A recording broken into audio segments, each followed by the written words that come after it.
Hello students, welcome to my channel Equilibrium Science Hub. Today we are going to see another previous year question which is based on chapter Chemical Kinetics. Question is asked in MST CET 2019.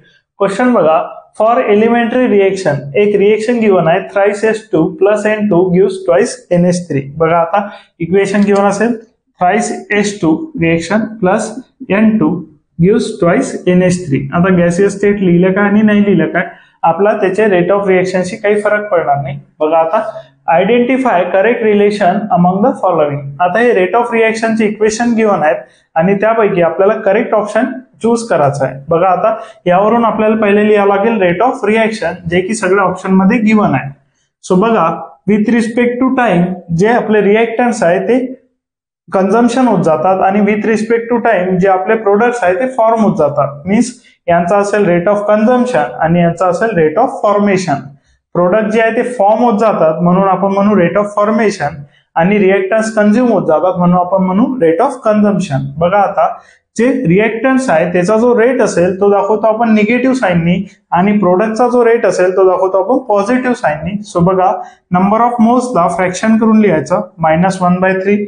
बघा आता number of moles असेल 3 number of moles हे लिहायचं 1/3. त्यानंतर असेल dH2/dt.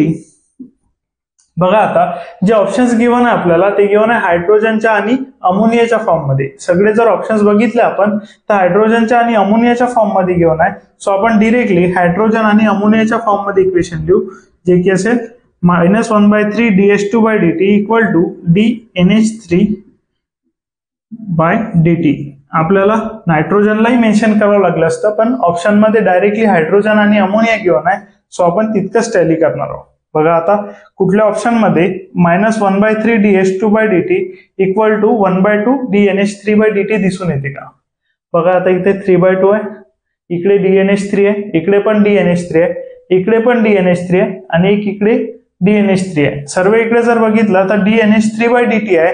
Means हा 2 जो आहे आपल्याला शिफ्ट करावा लागेल. बघा आता हा लेफ्ट हँड साइडला आहे, सॉरी राईट हँड साइडला आहे, राईट हँड साइडला आपण शिफ्ट करू लेफ्ट हँड साइडला. सो इक्वेशन कन्वर्ट होऊन जाईल मायनस इथे डिनोमिनेटर मध्ये लेफ्ट हँड साइडला आल्यानंतर न्यूमरेटर मध्ये येईल -2/3 dH2/dt is equal to dNH3/dt.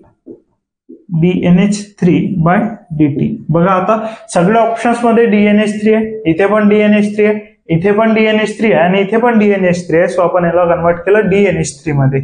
So बघा इक्वेशन्स काय झालं 1/2 होता तो 2 आपण शिफ्ट केला. सध्या डिनोमिनेटर मध्ये आहे राईट साइडला, लेफ्ट साइडला जेव्हा जाईल तेव्हा न्यूमरेटर मध्ये जाईल. सो कन्वर्ट झालं dNH3 मध्ये.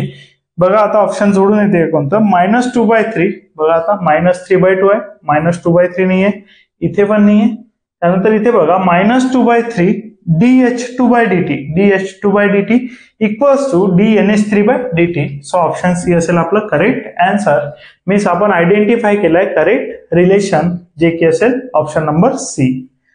थँक्यू फॉर वॉचिंग आणि बघून घ्या एकदा सॉल्व्ह करून बघा.